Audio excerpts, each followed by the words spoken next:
नमस्कार जी। नमस्कार जी। क्या शुभ नाम है जी आपका? मेरा नाम महेंद्र दास है। गांव धनाना, जिला सोनीपत, हरियाणा का रहने वाला हूं और मैं संत रामपाल जी का छोटा भाई हूं नाते में। संत रामपाल जी महाराज की शरण में आने से पहले आप कौन सी भक्ति करते थे? वैसे तो भक्ति की रुचि बचपन से ही थी। फिर महाराज जी का बचपन से ही साथ मिलने से हनुमान जी की भक्ति, भगवान शिव के व्रत रखना, शिवलिंग पे जल चढ़ाना, वह भगवान विष्णु जी को विशेष रूप से मानता था, भगवान श्री कृष्ण जी को। जो आम हिंदू लोग करते हैं वही भक्ति हम करते थे। फिर मैं नौकरी लग गया, गुरु जी संत रामपाल जी से मैं दूर हो गया। मैं चंडीगढ़ रहा 8 साल, वहाँ जा करके रुचि भी खत्म हो गई। संत रामपाल जी महाराज की शरण में कैसे आए? फिर मैं 1991 में मैं चंडीगढ़ से रोहतक आ गया और एसपी रोहतक का मैं ड्राइवर लग गया। मेरी पुलिस डिपार्टमेंट में नौकरी थी और महाराज जी पहले सिरसा वगैरह में पोस्टेड थे, जूनियर इंजीनियर की। और गुरुजी फिर रोहतक में पोस्टेड हो गए गुरुजी। और फिर मिलना जुलना शुरू हो गया। और गुरुजी लंच टाइम में मेरे पास रोजाना आते थे, लगभग 4 महीने लगातार आए और सत्संग की, भक्ति की बातें बताने लगे कि भक्ति करनी चाहिए, भक्ति से दुख दूर होते हैं, सुख मिलता है, मोक्ष मिलता है। लेकिन मेरी रुचि विशेष नहीं थी और मैं महाराज जी को मना भी नहीं कर सकता था कि मेरे पास क्यों आए, क्योंकि बड़े भाई साहब थे। तो मैं अंदर से दुखी बहुत था कि रात को ड्यूटी करते हैं, दिन में आगे बैठ जाते हैं। लेकिन एक दिन मैंने कह ही दिया कि भक्ति में कुछ नहीं रखा, काम करो और बच्चों का पालन पोषण करो, इससे बड़ी कोई भक्ति नहीं है। फिर गुरु जी ने धीरे धीरे आना बंद कर दिया। फिर मेरे जीवन में एक ऐसी घटना घटी, 1992 की बात है, कि मैं एक DIG को लेकर के मधुबन गया हुआ था, पुलिस ट्रेनिंग सेंटर के अंदर। रात को वहाँ ठहरे, मैं सुबह सोकर उठा तो मैंने देखा, मैं चारपाई पर लेटा हुआ, मेरी आंखें खुल गई। तो लेटे लेटे मैं क्या देख रहा हूँ कि मेरे पैरों की तरफ उस मकान यानी कमरे में 2 खिड़कियाँ थी। एक खिड़की में महाराज जी कम से कम 8-10 फीट ऊपर आसमान में बैठे हैं। वो सीन मुझे आज तक याद है। काले रंग के चश्मे लगा रखे थे, लाइनिंग वाला शर्ट, काली पैंट, और ऐसे बैठे हैं जैसे पद्मासन होता है, हाथ जोड़कर। तो संत रामपाल जी की तरफ 2 पैर दिखाई दे रहे हैं, घुटने से नीचे बिल्कुल लाल रंग के, जैसे सूर्य सुबह निकलता है। तो मैं देख कर डर गया। मैंने अपनी घड़ी देखी, उस द्वार पे एक घड़ी लगी हुई थी, उसको देखा भी 7 बज गए हैं। दूसरी खिड़की से देखा तो शहतूत का पेड़ है, चिड़िया बैठी हैं। लेकिन मैं ये सीन क्या देख रहा हूँ, कम से कम 5 मिनट मैंने सीन को देखा। तो मैं डर गया कि मैंने समझा कि भाई कहीं गुरुजी मर गए हैं, उनकी आत्मा मुझे मिलने के लिए आ रही है। और उस समय फ़ोन भी नहीं थे, मैं DIG को बोल भी नहीं सकता था कि मेरा भाई मर गए हैं।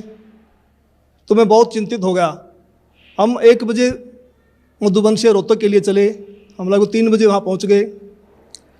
मैं गाड़ी खड़ी करके सीधा मकान पे गया, गुरुजी के मकान के ऊपर।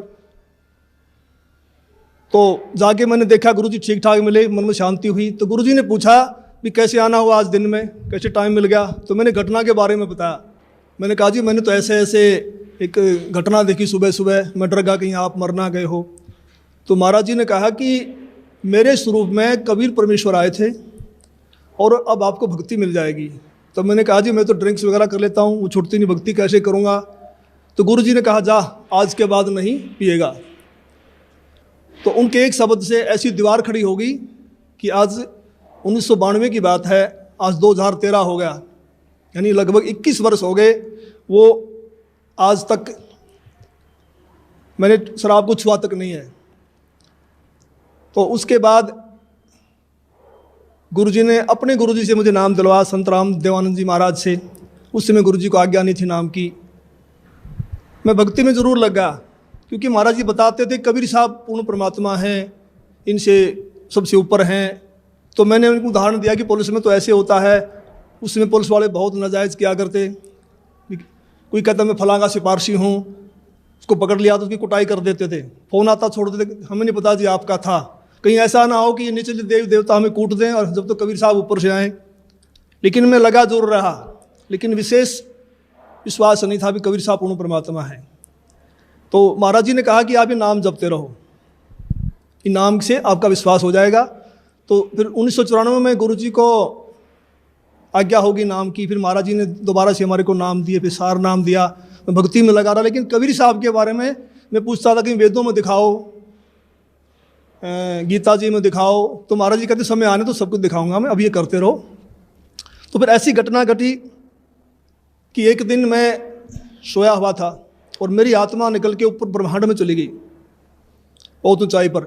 वहाँ विष्णु भगवान खड़े हैं श्री कृष्ण जी के रूप में, उनके सिर पर ऐसे मोर का चंदा है, मोर मुकुट है, और मेरे से कह रहे हैं कि जिस भक्ति पे आप लगे हो ये भक्ति बड़ी कठिन है, ये मार्ग बड़ा कठिन है, अगर इतना आसान होता तो सभी यहाँ से निकल जाते। और एक बात का ख्याल रखना, मेरे भक्तों को मत तोड़ना।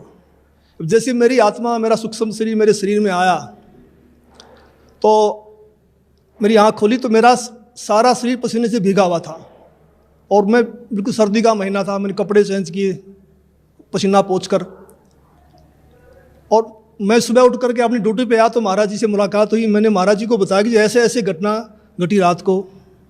तो महाराज जी ने कहा कि आपको विश्वास नहीं हो रहा था कबीर साहब के बारे में, और आप कृष्ण जी को ज़्यादा मानते थे, इसीलिए कृष्ण जी के मुख से ही आपसे कहलवा दिया गया है कि ऊपर और शक्ति है और रास्ता है। तो उस दिन के बाद मैंने पीछे मुड़ के नहीं देखा, और फिर मैं सही ढंग से भक्ति करने लगा। सर, संत रामपाल जी महाराज से नाम उपदेश लेने के बाद आपको क्या क्या लाभ हुआ? पहले मैं संसारिक लाभ बताऊंगा आपको, खासकर शरीर के लिए। जब मैंने गुरु जी को गुरु धारण कर लिया और मैं भक्ति करने लगा, लगभग 1999 की बात है, उस समय मेरी आयु 41 वर्ष थी, 41 ईयर, और अब मेरी 55 साल की हो चुकी है, 55 ईयर्स ओल्ड। तो मैं रोहतक में एक रेलवे रोड का नाम है बाज़ार में, वहाँ एक लाला जी के पास बैठा हुआ था।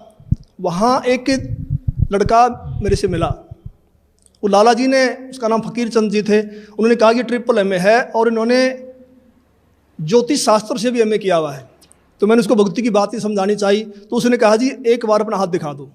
तो उसने मेरे हाथ देखे दोनों, पहले दाहिना हाथ देखा, कहने लगा आपकी आयु कितनी है? मैंने कहा मैं 41 वर्ष का हो चुका हूँ। तो उसने कहा आपके भाग्य में लिखा है 40 वर्ष से लेकर 45 तक बिल्कुल बेड के ऊपर बीमार अवस्था में लेटना, और आपको फला फला बीमारी लगेंगी।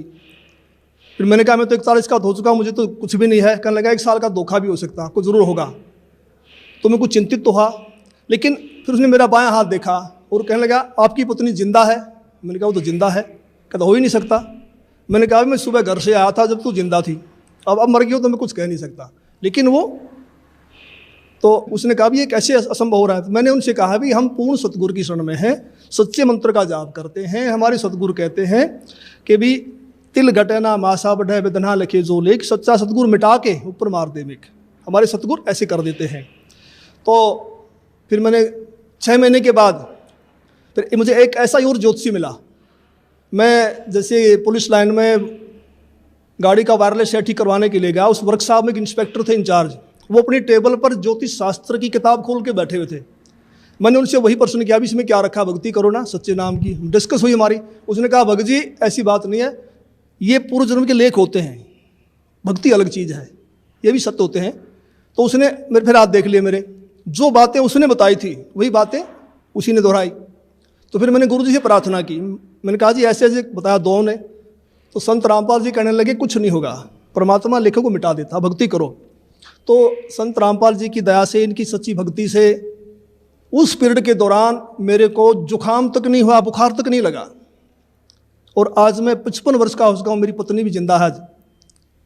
और मेरी जो घरवाली थी उनका नाम राजबाला है, और वो भक्ति में विशेष रुचि नहीं रखती थी, वो किसी को भी नहीं मानती थी, बस अपने काम धंधा करती थी। तो एक बार 2004 की बात है, उसकी दोनों उंगलियां सुन्न हो गई दाहिने हाथ की। वो मेरे से कहने लगी मुझे दिखा नहीं तो हाथ सूख जाएगा। को पड़ोस के कह रहे थे एक हाथ सूख गया, ऐसे ही बीमारी लग गई थी। तो मैं रोहतक में रेडियो स्टेशन के पास गुप्ता जी हैं डॉक्टर हड्डियों के, उनके पास उनको लेके गया। उन्होंने बताया कि उसकी ये गर्दन के पास नसें होती हैं, नस दब गई है। तो उन्होंने एक्सरे लिया, दवाई दे दी, 2 महीने इलाज चलता रहा, कोई फ़र्क नहीं पड़ा। तो मैंने अंदर गुरुजी से प्रार्थना की, संत रामपाल जी से भक्ति करते समय कि गुरुजी अगर ये हाथ सूख गया तो बुढ़ापे में हम तो रोटी वगैरह भी रह जाएंगे, परेशान होगी, कुछ दया करो। तो जैसे मेरा ध्यान लगा हुआ था, श्रवण करते करते वैसे आंख बंद हो गई, तो मुझे गुरुजी खड़े दिखाई दिए और कहा कुछ नहीं होगा बेटा, ठीक हो जाएगी। तो मैं कुछ दिन के बाद ड्यूटी से छुट्टी लेकर घर गया। मैंने उससे पूछा भी आपकी उंगलियां ठीक होगी? उसने कहा वो तो ठीक होगी। मैंने कहा ये गुरुजी ने की है, मैंने प्रार्थना की थी। कह लगे नहीं मैं तो दवाई से ठीक हुई हूँ। तो मुझे बड़ी निराशा हुई। तो कुछ यानी 2005 में उसके दाहिने पैर में बहुत ज़ोर का दर्द शुरू हो गया। मैं उसी डॉक्टर के पास फिर लेके गया, गुप्ता जी के पास। गुप्ता जी ने फिर एक्सरे किया, फिर कहा भी रीढ़ की हड्डी की नस दब गई है, इसलिए उससे पेन है। उसने दवाइयाँ दे दी 1 सप्ताह की। मैं दवाई दिलवा करके बरवाला में सत्संग चल रहा था गुरुजी का, उसमें आ गया। तो उसने फ़ोन करवाया चौथे दिन, कह लगी मुझे कोई आराम नहीं है और मैं तो मर रही हूँ, तो तू सत्संग में धक्के खाता फिर रहा है, क्या रखा है सत्संग में, आकर के मुझे दवाई दिलवा। तो मैं गुप्ता जी के पास गया, वहाँ उसका रिकॉर्ड लेकर के। गुप्ता जी ने कहा भी अब तो इसका ऑपरेशन होगा और कोई इलाज नहीं है। तो ऊपर से इलेक्शन थे हरियाणा में 2005 फरवरी में। तो मैंने कहा जी 1 सप्ताह इलेक्शन का, हमें छुट्टी नहीं मिलेगी, आप ऐसा कर दो, ऐसे इंजेक्शन लिख दो, कितने ही महंगे हैं, जो 10 दिन निकाल दें, फिर मैं ऑपरेशन करा लूँगा। तो उन्हें इंजेक्शन लिख दिया। मैं दवाई लेकर के पुलिस लाइन में जाके अपने बॉक्स में रख दिए। सुबह ड्यूटी करके फिर जाऊँगा घर। तो मैं रात को 2 बजे उठा, तो मुझे बड़ी वही चिंता हो गई भी क्या होगा। तो बड़ी रो रही है, बड़ी तकलीफ़ है उसको। तो मैं भक्ति करके सुबह का नित्य नियम करके अपने सुमन करके मैं दोबारा सो गया। और सोते समय मैंने प्रार्थना की कि हे परमेश्वर, हे गुरुदेव, ठीक तो आप ही करते हो, अब की बार ठीक भी करो और ये एहसास करवाओ कि आपने ही किया है, करने वाले तो आप ही हो। तो मैं ड्यूटी करके शाम को 5 बजे घर गया। तो वो अपने काम धंधे में लगी हुई थी। मैंने उससे पूछा भी मैं तो 1000 रुपये की इंजेक्शन ले यार, तू ठीक है तो फ़ोन कर देती, दवाइयों को मैं वापस कर देता। तो उसने कहा मैं तो ठीक होगी। मैं कैसे हुई? कहने लगी मैं सारी रात रोती रही, 3 बज गए, मैं दीवार के ऐसे कमर लगा के रो रही थी। तो मुझे गुरुजी दिखाई दिए, मेरी आंख बंद हुई कुछ सेकंड के लिए। तो गुरुजी ने ऐसे हाथ किया, ठीक हो जाएगी बेटी, कोई बात नहीं। कहता उसी समय मेरा रोग बिल्कुल ख़त्म हो गया। तो फिर मैंने कहा आप तो भक्ति करेगी ना? कहने लगी हाँ अब करूँगी। तो आज तक उसको दर्द दोबारा नहीं हुआ है। और अनेक गुरुजी ने हमें सुख दिए। सबसे बड़ा तो मानसिक सुख होता है, मानसिक शांति, वो हमारे को संपूर्ण रूप से मिली हुई है। एक दिन संत रामपाल जी करनाल के अंदर एक भगत के घर गए हुए थे और सतगुरु जी ने 3.5 घंटे के लगभग सत्संग किया। जब चलने लगे तो एक औरत ने, जो काफ़ी बुजुर्ग थी, कोई 65 साल के करीब उनकी उम्र रही होगी, उन्होंने कहा कि जी मैं आपसे कुछ बात करना चाहती हूँ। तो गुरुजी ने कहा ठीक है पूछो। तो उसने कहा जी आपने जैसे सत्संग समाप्त किया तो आपके ऊपर से कमल के फूल पर बैठा हुआ सफ़ेद परमात्मा निकल के गया है, मानव सदर्श, और मैं कमल की पंखड़ी को बहुत दूर तक देखते रही ऐसे। तो संत रामपाल जी ने कहा फिर आपकी क्या सलाह है नाम लेने की? तो उसने कहा मैंने तो गुरु बनाया हुआ है राधा स्वामी व्यास से, और मैं तो मंदिरों में भी जाती हूँ, देवताओं की पूजा भी करती हूँ। तो महाराज जी ने कहा देखो उनके फूटे भाग, ये सच्चाई को देखकर भी नहीं मान रही हैं। तो फिर हम चल पड़े। उस समय गुरुजी के पास सुमो गाड़ी होती थी, हम दिल्ली साइड में जा रहे थे। मैंने महाराज जी से प्रश्न किया कि महाराज जी परमात्मा का भी अजीब खेल है, जो ढूंढ रहे हैं उनको दर्शन नहीं दे रहे, और जिनको दर्शन दे दिए, जो इनको प्रकट होके बता गए, वे इसको मान नहीं रहे कि परमात्मा की क्या लीला है।